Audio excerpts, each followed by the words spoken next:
ವಿಳಂಬ ಆದದಕ್ಕೆ ನಿಮ್ಮೆಲ್ಲರೂ ನಾನು ಕ್ಷಮೆಯನ್ನ ಯಾಚನೆಯನ್ನು ಮಾಡಿ ಬಹುಶಃ ತಮಗೆಲ್ಲ ಗೊತ್ತಿರುವ ಹಾಗೆ ಇವತ್ತು ನಮ್ಮ ಪಕ್ಷದ ಅಧಿಕೃತ ಅಭ್ಯರ್ಥಿಯಾಗಿರ್ತಕ್ಕಂಥ ಕುಮಾರಿ ಪ್ರಿಯಾಂಕಾ ಜಾರಕಿಹೊಳಿ ಅವರಿಗೆ ನೀವೆಲ್ಲರೂ ಕೂಡ ಆಶೀರ್ವಾದವನ್ನು ಮಾಡಬೇಕು. ನಿಮ್ಮ ಅಮೂಲ್ಯವಾಗಿರ್ತಕ್ಕಂಥ ಮತಗಳನ್ನ ಅವರಿಗೆ ಕೊಟ್ಟು ಅತಿ ಹೆಚ್ಚು ಮತಗಳಿಂದ ಅವರನ್ನು ಆಯ್ಕೆ ಮಾಡಬೇಕು ಅಂತ ಹೇಳಿ ನಾವೆಲ್ಲರೂ ಕೂಡಿಕೊಂಡು ಇವತ್ತು ಸುಮಾರು 15-20 ದಿನಗಳ ಕಾಲ ಅನೇಕ ಊರುಗಳಲ್ಲಿ ಕ್ಷೇತ್ರದಲ್ಲಿ ಪ್ರಚಾರವನ್ನು ಮಾಡಿದ್ವಿ. ನೀವು ಕೂಡ ನಮ್ಮ ಪರವಾಗಿ, ನಮ್ಮ ಪಕ್ಷದ ಪರವಾಗಿ, ಅಭ್ಯರ್ಥಿಯ ಪರವಾಗಿ ಮತ್ತು ನಮ್ಮ ಅಭ್ಯರ್ಥಿ ಗೆಲ್ಲಬೇಕು, ಆ ಹೆಮ್ಮೆ ನಮ್ಮೆಲ್ಲರಿಗೂ ಇರಬೇಕು ಅಂತಕ್ಕಂಥ ಒಂದು ಅಂತಃಕರಣ ಭಾವದಿಂದ ಇಂಥ ಉರಿ ಬಿಸಿಲಲ್ಲಿ ತಾವು ಕೂಡ ಮನೆಗಳಿಗೆ ಹೋಗಿ ಮತಗಳನ್ನ ಯಾಚನೆ ಮಾಡಿರ್ತಕ್ಕಂಥದ್ದು ಬಹುಶಃ ನಮಗೆಲ್ಲರಿಗೂ ಕೂಡ ಒಂದು ಹೆಮ್ಮೆ ಮತ್ತು ಸಂತೋಷದ ಸಂಗತಿ ಅಂತ ಈ ಸಂದರ್ಭದಲ್ಲಿ ನಾನು ಹೇಳಿದ್ದೆ. ನೀವು ಉಳಿದಿರ್ತಕ್ಕಂಥ ಕೇವಲ 5 ದಿನಗಳು ಮಾತ್ರ ನಮ್ಮ ಮುಂದೆ ಬಾಕಿ ಇದೆ.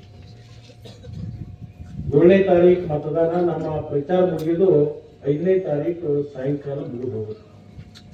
ಇನ್ನು ಉಳಿದಿರ್ತಕ್ಕಂಥ 2 ದಿವಸ, 1 ದಿವಸ ನಮ್ಮ ವಾಹನಗಳ ಮತ್ತು ಮತದಾರರ ಹೊರಗಡೆ ಇರ್ತಕ್ಕಂಥ ತರ್ತಕ್ಕಂಥದ್ದು ಅವರು ತಂದ ಮತದಾನ ಮಾಡಿಸ್ತಕ್ಕಂಥದ್ರಲ್ಲಿ 2 ದಿವಸ ಹೋಗುತ್ತೆ. ನಮ್ಮ ಮುಂದೆ ಇರ್ತಕ್ಕಂಥದ್ದು ಕೇವಲ 5 ದಿನಗಳನ್ನ ನಾವು ಯಾವ ತರದಿಂದ ಸದುಪಯೋಗ ಮಾಡ್ಕೋಬೇಕು. ನಾವು 5 ದಿನಗಳ ಕಾಲ ನಿಮ್ಮ ಮನೆ ಕೆಲಸಗಳನ್ನ ಬದಿಗಿಟ್ಟು ಪಕ್ಷದಗೋಸ್ಕರ, ಅಭ್ಯರ್ಥಿಗೋಸ್ಕರ 5 ದಿನಗಳ ಕಾಲ ನೀವು ದುಡಿದಿದ್ದಾದ್ರೆ ಮುಂದಿನ 5 ವರ್ಷಗಳ ಕಾಲ ಸತೀಶ್ ಜಾರಕಿಹೊಳಿ ಅವರು, ನಾನಿರ್ಬೋದು, ನಿಮ್ಮ ಆಶೀರ್ವಾದದಿಂದ ಆಯ್ಕೆ ಆಗ್ತಕ್ಕಂಥ ಪ್ರಿಯಾಂಕಾ ಜಾರಕಿಹೊಳಿ ಅವರು 5 ವರ್ಷಗಳ ಕಾಲ ನಿಮ್ಮ ಸೇವೆಯನ್ನ ಮಾಡಲಿಕ್ಕೆ ನಾವೆಲ್ಲರೂ ಕೂಡ ಬದ್ಧರಾಗಿ. ನಾನು ಕೊಕಟ್ಟೂರಿನಲ್ಲಿ ಯಾಕೋ ಈ ಮಾತನ್ನು ಹೇಳ್ತೇನೆ ಅಂತಂದ್ರೆ, ನೀವು ಅಭಿಮಾನ ಪಟ್ಟು ಹೋಟುಗಳನ್ನ ಕೊಡ್ಬೇಕಾಗುತ್ತೆ. ಯಾಕೆ ಅಭಿಮಾನ ಪಟ್ಟು ನೀವು ಹೋಟುಗಳು ಕೊಡ್ಬೇಕಂತಂದ್ರೆ, ಕೊಕಟ್ನೂರ ಇನ್ನು 1 ವರ್ಷದ ನಂತರ ಕರ್ನಾಟಕದ ನಕಾಶೆ ಒಳಗ ಒತ್ತಿ ತೋರಿಸುವಂತ ಒಂದು ಗ್ರಾಮ ಆಗ್ತದ, ಅದು ಕೊಕಟ್ನೂರು ಗ್ರಾಮ. ಅದಕ್ಕೆ ಏನು ಕಾರಣ ಅಂತಂದ್ರೆ, ಇಡೀ ರಾಜ್ಯದಲ್ಲಿ ವೆಟರ್ನರಿ ಮೆಡಿಕಲ್ ಕಾಲೇಜುಗಳು 5ರಲ್ಲಿ ಇವತ್ತು ಎಲ್ಲಾ ವೆಟರ್ನರಿ ಮೆಡಿಕಲ್ ಕಾಲೇಜುಗಳು ಎಲ್ಲಿದಾವಪ್ಪ ಅಂತಂದ್ರೆ ಜಿಲ್ಲಾ ಕೇಂದ್ರದಲ್ಲಿ. ವೆಟರ್ನರಿ ಮೆಡಿಕಲ್ ಕಾಲೇಜ್ ಅಂದ್ರೆ ಸಣ್ಣದ ಅದೇನೋ ಒಂದು ಹೈಸ್ಕೂಲು ಅಥವಾ ಯಾವುದೋ ಒಂದು ITI ಕಾಲೇಜ್ ಅಂತ ಅಲ್ಲ. ಇಡೀ ರಾಜ್ಯದಲ್ಲಿ 5 ಇರ್ತಕ್ಕಂಥ ವೆಟರ್ನರಿ ಕಾಲೇಜು ಜಿಲ್ಲಾ ಮಟ್ಟದಲ್ಲಿ ಇರ್ತಕ್ಕಂಥದ್ದು ಹಾಸನ ಇರ್ಬೋದು, ಬೆಂಗಳೂರು ಇರ್ಬೋದು, ಶಿವಮೊಗ್ಗ ಇರ್ಬೋದು ಮತ್ತು ಬೀದರ್ ಇರ್ಬೋದು. ಈ ವೆಟರ್ನರಿ ಮೆಡಿಕಲ್ ಕಾಲೇಜು ಒಂದು ಗ್ರಾಮ ಪಂಚಾಯತಿ ವ್ಯಾಪ್ತಿಗೆ ಬಂದಿದೆ ಅಂತಂದ್ರೆ ನಿಮ್ಮ ಮೇಲೆ ಇರ್ತಕ್ಕಂಥ ಒಂದು ಪ್ರೀತಿ, ಒಂದು ಅಭಿಮಾನದಿಂದ ಆ ಕಾಲೇಜು ಈಗಾಗಲೇ ನಾವು ಹಿಂದಿನ ಸರ್ಕಾರದಲ್ಲಿ ನಾವು ಸ್ವಲ್ಪ ನಿಮಗೆ ಗೊತ್ತಿಲ್ಲ, 2ನೇ ದಿವಸ ನಾವು ಸಿದ್ದರಾಮಯ್ಯ ಸಾಹೇಬರು ಕರ್ಕೊಂಡ್ಬಂದು ಉದ್ಘಾಟನೆ ಮಾಡಿದ್ರು. 2-3 ದಿವಸ ಈ ಬಿಜೆಪಿ ಅವರನ್ನ ಎಷ್ಟು ಅಪಪ್ರಚಾರ ಮಾಡ್ತಾರಂದ್ರೆ, ಹಿಂದಿನ ಸರ್ಕಾರನ ಮಾಡಿದ್ದು, ಇವ್ರು ಏನೂ ಮಾಡ್ಲಾರ್ದ ಸಿದ್ದರಾಮಯ್ಯನವ್ರು ಬಂದು ಉದ್ಘಾಟನೆ ಮಾಡಿದ್ರು. ಅವರಿಗೆ ಮಾಹಿತಿ ಕೊಡುತ್ತೆ. ಇನ್ನು ಸಿದ್ದರಾಮಯ್ಯನವರು ಮುಖ್ಯಮಂತ್ರಿಗಳಿದ್ದಂತ ಸಂದರ್ಭದಲ್ಲಿ ವಾಲು ಮಂಜಿ ಅವರು ಅವತ್ತು ಪಶು ಇಲಾಖೆ ಸಚಿವರಾಗಿ ಹಾಸನದವರು ಅವರಿದ್ದಾಗ, ಸಿದ್ದರಾಮಯ್ಯನವರ ಸರ್ಕಾರ, ಸಿದ್ದರಾಮಯ್ಯನವರು ಮುಖ್ಯಮಂತ್ರಿ ಇದ್ದಾಗ ಯಡಿಯೂರಪ್ಪ 50 ಕೊಟ್ರೆ, ಇವತ್ತು ಸಿದ್ದರಾಮಯ್ಯನವರ ಸರ್ಕಾರದಲ್ಲಿನೂ ಕೂಡ 50 ಕೋಟಿ ರೂಪಾಯಿಗಳನ್ನು ತಂದು ಅದನ್ನ ಕಟ್ಟಡವನ್ನ ಪೂರ್ಣ ಮಾಡಿದ್ದು ಬಹುತೇಕ ಬಿಜೆಪಿ ಅವರಿಗೆ ಮಾಹಿತಿ ಕೊಟ್ಟು ಅವ್ರಿಗೆ ಸುಮ್ಮನೆ ಮಾತಾಡ್ತಾರೆ. ಅದ್ರ ಮಾಹಿತಿ ಬಗ್ಗೆ ಹಕ್ಕಿನೊಳಗೆ ತಿಳ್ಕೊಂಡು ತಕೊಂಡ್ರೆ ಅವರಿಗೆ ಮಾಹಿತಿ ಗೊತ್ತಾಗ್ತದೆ. ಅದರ ನಂತರ ಮೊನ್ನೆ ಉದ್ಘಾಟನೆ ಆದ್ಮೇಲೆ ಸುಮಾರು 8 ತಿಂಗಳಾಯ್ತು. 8 ತಿಂಗಳಾದರೂ ಸಹಿತ ಇವತ್ತು ಕೇಂದ್ರ ಸರ್ಕಾರದ ವೆಟರ್ನರಿ ಕೌನ್ಸಿಲ್ ಆಫ್ ಇಂಡಿಯಾದವರು ಒಂದು ಕಮಿಟಿ ಇರುತ್ತೆ. ನಾನು 10 ಸಾರಿ ಪತ್ರ ಬರೆದೆ, ಮುಖ್ಯಮಂತ್ರಿಗಳ ಇದರಿಂದ ಪತ್ರ ಬರೆಸಿದ್ದೀವಿ. ಇಲ್ಲಿವರೆಗೆ ಅದರ ಬಂದು ಇನ್ಸ್ಪೆಕ್ಷನ್ ಕೊಡುವಂತ ಕೆಲಸ ಕೇಂದ್ರ ಸರ್ಕಾರ ಮಾಡಲಿಲ್ಲ. ಆದ್ರೆ ಇವತ್ತು ಅವರಿಗೆ ಮತದ ಒಂದು ಅವಶ್ಯಕತೆ ಬಂದಿರೋದ್ರಿಂದ ಇವತ್ತು ಅದನ್ನು ಬಂದು ಕಿಶನ್ ಇನ್ಸ್ಪೆಕ್ಷನ್ ಮಾಡಿಕೊಂಡು ನೀವು ಅಡ್ಮಿಷನ್ ಪ್ರಾರಂಭ ಮಾಡ್ರು ಅಂತ ಹೇಳಿದ್ರು. ಅವರು ಕೇಂದ್ರ ಸರ್ಕಾರದ ಏನೂ ಇಲ್ಲ, ಅದೇನಂತಾರಲ್ಲ, ನೀವು ಹಳ್ಳಿ ಒಳಗೆ ಮಾತಾಡ್ತಿಲ್ಲ, ಹೋಳಿ ಒಳ್ಳೆ ಹೊಯ್ಕೊಳಕ್ಕೆ ಜೋಳ ಪರವಾಗಿ ಕಟ್ಟದೆಲ್ಲ ನಾವು ತಯಾರು ಮಾಡಿದ್ದು ನಾವು.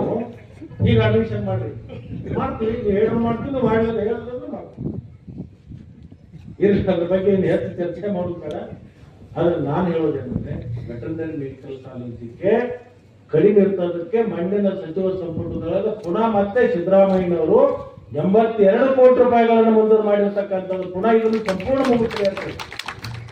ಅಂದ್ರೆ ಸುಮಾರು 182 ಕೋಟಿ ರೂಪಾಯಿಗಳಿಂದ ಒಂದು ವೆಟರ್ನರಿ ಮೆಡಿಕಲ್ ಕಾಲೇಜ್ ಎಲ್ಲೆಗೆ ಅಂತಂದ್ರೆ ಗ್ರಾಮ ಪಂಚಾಯತ್ ವ್ಯಾಪ್ತಿಯಲ್ಲಿ ಕಟ್ಟೋದು ಗ್ರಾಮ. ಅದರ ಜೊತೆಗೆ ಮತ್ತೆ 100 ಎಕರೆ ಜಮೀನು ಈಗಾಗಲೇ ವಶಪಡಿಸಿಕೊಂಡಿದ್ವಿ. ಮಾನ್ಯ ಮುಖ್ಯಮಂತ್ರಿಗಳು ಮಾಡಿ ಬಜೆಟ್ ಅಲ್ಲಿ ಘೋಷಣೆ ಮಾಡಬೇಕು ಅಂತ ಹೇಳಿ ಕೇಳ್ಕೊಂಡಾಗ ಈ ವೆಟರ್ನರಿ ಕಾಲೇಜಿಗೆ 82 ಕೋಟಿ ಕೊಡ್ತೀನಿ, ಇದನ್ನು ಪೂರ್ಣ ಮುಗಿಲಿ. ಮತ್ತೆ ನಿನ್ನ ನೀರಾವರಿ ಇಲಾಖೆ ಏನು ಬೇಡಿಕೆ ಇತ್ತು, ಆ ಬೇಡಿಕೆಗೆ ಅನುಗುಣವಾಗಿ 1486 ಕೋಟಿ ರೂಪಾಯಿ ಕೊಡ್ತೀನಿ. ಇದಾದ್ಮೇಲೆ ಮುಂದಿನ ಬಜೆಟ್ ಅಲ್ಲಿ ನಿನ್ನ ಗೋಕಾಕ್ನೂರದಾಗಿರ್ತಕ್ಕಂಥ ಅಗ್ರಿಕಲ್ಚರ್ ಕಾಲೇಜಿಗೆ 400 ಕೋಟಿ ರೂಪಾಯಿ ಕೊಡ್ತೀವಿ ಅಂತಕ್ಕಂಥ ಭರವಸೆ.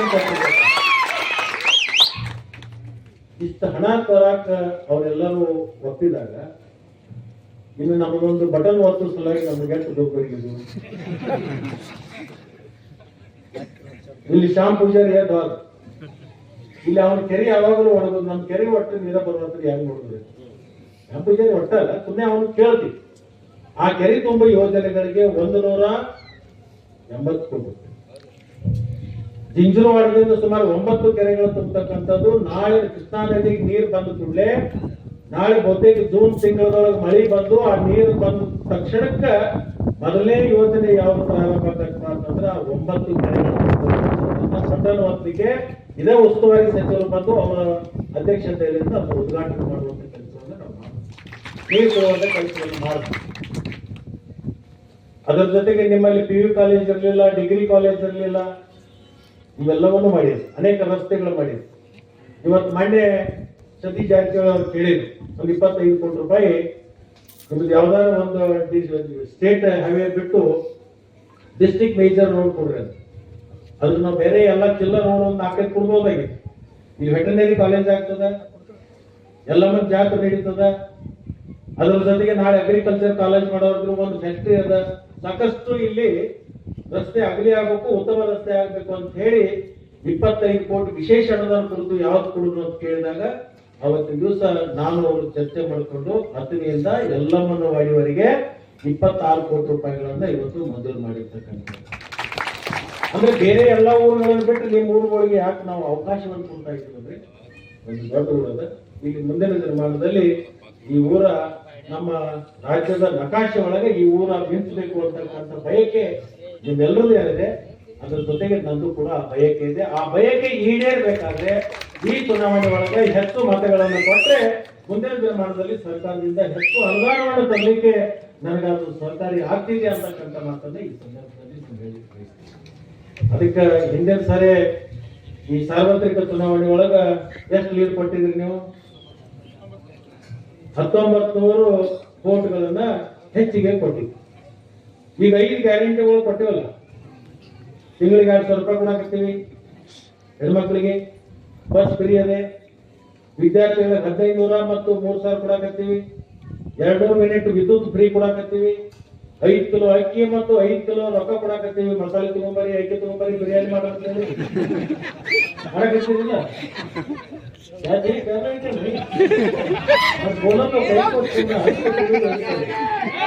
ಅದಕ್ಕೆ ನಾನೇನೇ ಹೇಳೋದು, ನಿಮ್ಮ ಕಷ್ಟಗಳಿಗೆ ಸ್ಪಂದನೆ ಮಾಡಿರ್ತಕ್ಕಂಥ ಯಾವ್ದಾದ್ರು ಸರ್ಕಾರ ಇದ್ರೆ ಅದು ಕಾಂಗ್ರೆಸ್ ಸರ್ಕಾರ ಅಂತಕ್ಕಂಥದ್ದನ್ನ ನೀವೆಲ್ಲರೂ ಕೂಡ ಮರಿಬಾರದು.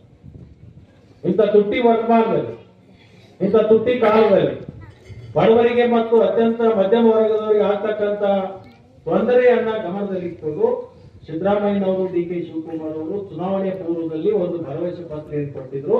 ಆ ಭರವಸೆ ಪತ್ರದ ಜೊತೆಗೆ ಇವತ್ತು ಸರ್ಕಾರ ಅಧಿಕಾರಕ್ಕೆ ಬಂದು 120 ದಿನದಲ್ಲಿ ಆ 5 ಭರವಸೆಗಳನ್ನು ಈಡೇರಿಸಿರ್ತಕ್ಕಂಥ ದುಡಿದಂತ ನಡೀತಕ್ಕಂಥ ಸರ್ಕಾರ ಅದು ಕಾಂಗ್ರೆಸ್ ಸರ್ಕಾರ ಅಂತ ಹೇಳಿ ಅದರಿಂದ ನಿಮ್ಮೆಲ್ಲರಿಗೆ ನಾನು ಪ್ರಾರ್ಥನೆ ಮಾಡೋದೇನಂದ್ರೆ, ಪ್ರಿಯಾಂಕಾ ಜಾರಕಿಹೊಳಿ ಅವರು ನಾವೆಲ್ಲರೂ ಸೇರ್ಕೊಂಡು ಜಿಲ್ಲೆಯಲ್ಲಿ ಇರ್ತಕ್ಕಂಥ ಎಲ್ಲ ಶಾಸಕರು ಸೇರ್ಕೊಂಡು ನಿಮ್ಮ ಸುಪುತ್ರಿಯನ್ನ ನೀವು ಕಳಕ್ಕೆ ನಿಲ್ಲಿಸಬೇಕು, ನಾವೆಲ್ಲರೂ ಕೂಡ ಸರ್ವಾನುಮತದಿಂದ ಅವ್ರನ್ನ ಆಯ್ಕೆ ಮಾಡಿ ಕೊಡ್ತೀವಿ ಅಂತ ಹೇಳಿದ್ರೆ ಅವರು ನಮ್ಮೆಲ್ಲರ ಒಂದು ಭಾವನೆಗೆ ಸ್ಪಂದನೆ ಮಾಡಿ ಇವತ್ತು ಅಭ್ಯರ್ಥಿ ನಿಲ್ಲಿಸಿದ್ದಾರೆ.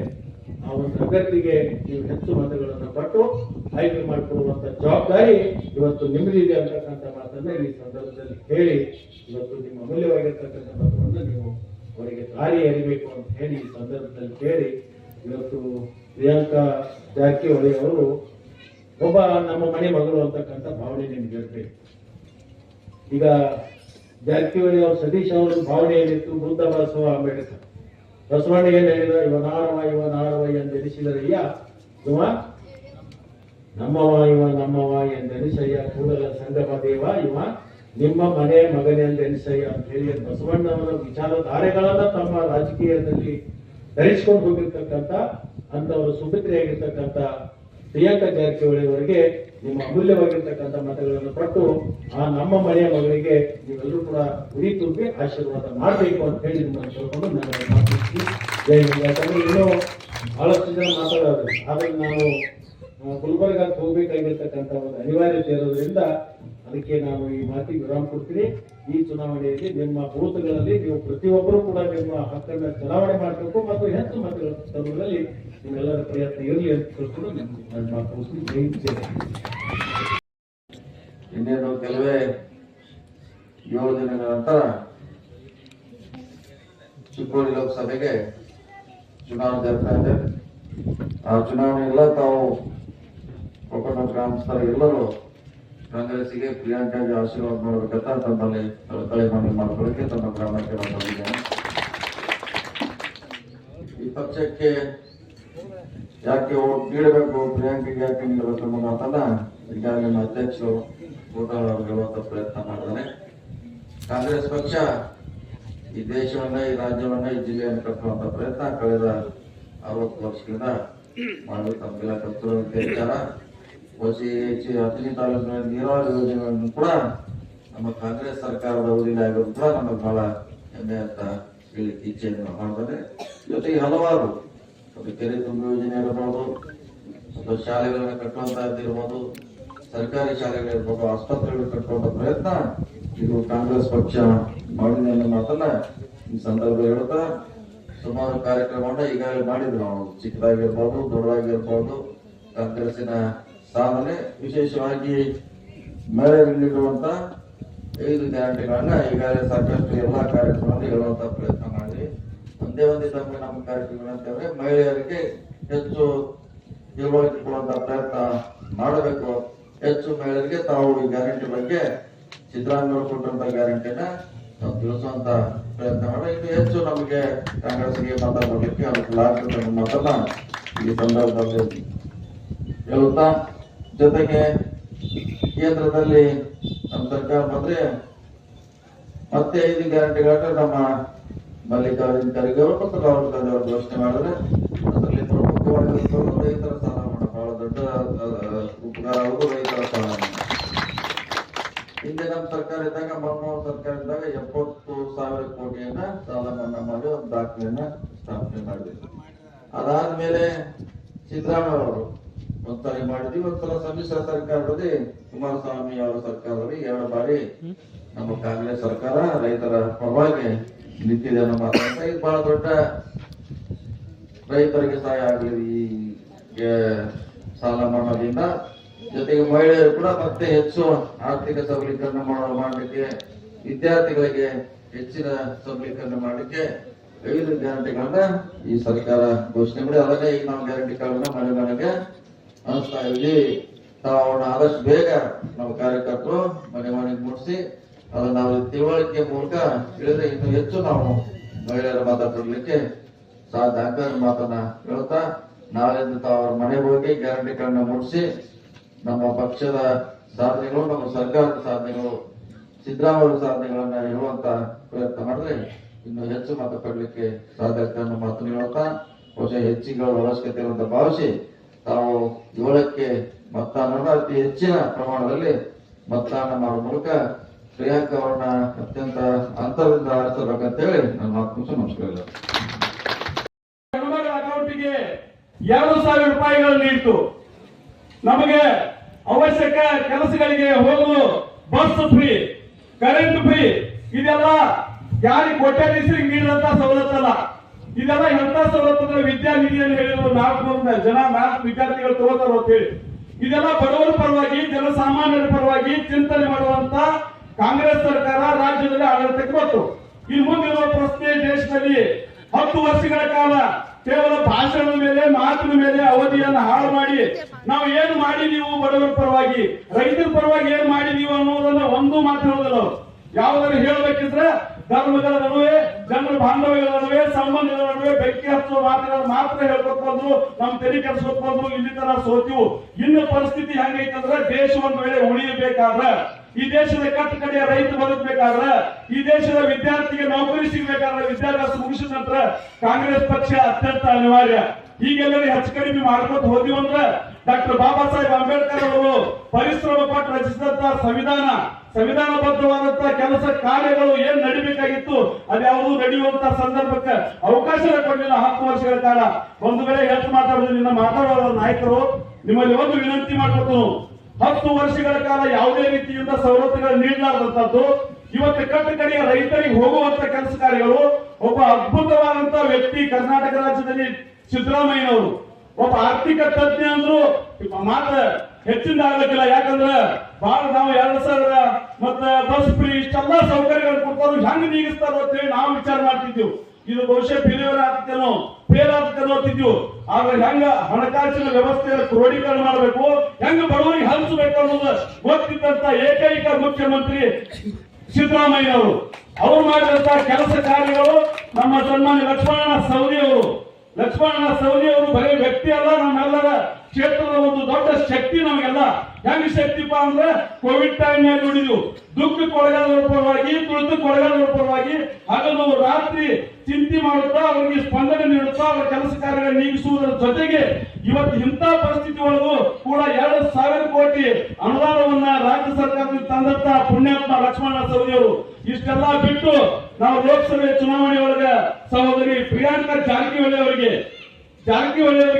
ಮತವನ್ನು ಯಾಕೆ ಕೊಡ್ಬೇಕಂದ್ರೆ ಕೇಂದ್ರದವರು ಇಂಥ ಸರ್ಕಾರ ನಮ್ಮ ಕಾಂಗ್ರೆಸ್ ಸರ್ಕಾರ ಬರಬೇಕು. ಯಾಕೆ ತರಬೇಕಂದ್ರೆ ಒಬ್ಬ ಮಹಿಳೆಗೆ 1 ವರ್ಷಕ್ಕೆ 1 ಲಕ್ಷ ಕೊಡೋದಾದ್ರು, ರೈತರ ಸಾಲ ಮನ್ನಾ ಮಾಡೋದಾದ್ರು, ಇನ್ನೂ ಅದ್ಭುತವಾದಂತ ಕೆಲಸ ಕಾರ್ಯಗಳನ್ನು ಮಾಡೋದಾದ್ರು ಅನ್ನೋ ಮಾತನ್ನು ಹೇಳುತ್ತಾ ತಮ್ಮೆಲ್ಲರಿಗೂ ಮತ್ತೊಮ್ಮೆ ನನ್ನ ಶರಣಾರ್ಥಿಗಳು ಹೇಳುತ್ತಾ ನನಗೆ ಮಾತನಾಡಲು ಅವಕಾಶ ಮಾಡಿಕೊಟ್ಟಂತ ಎಲ್ಲರಿಗೂ ಹೃತ್ಪೂರ್ವಕವಾದ ಧನ್ಯವಾದ.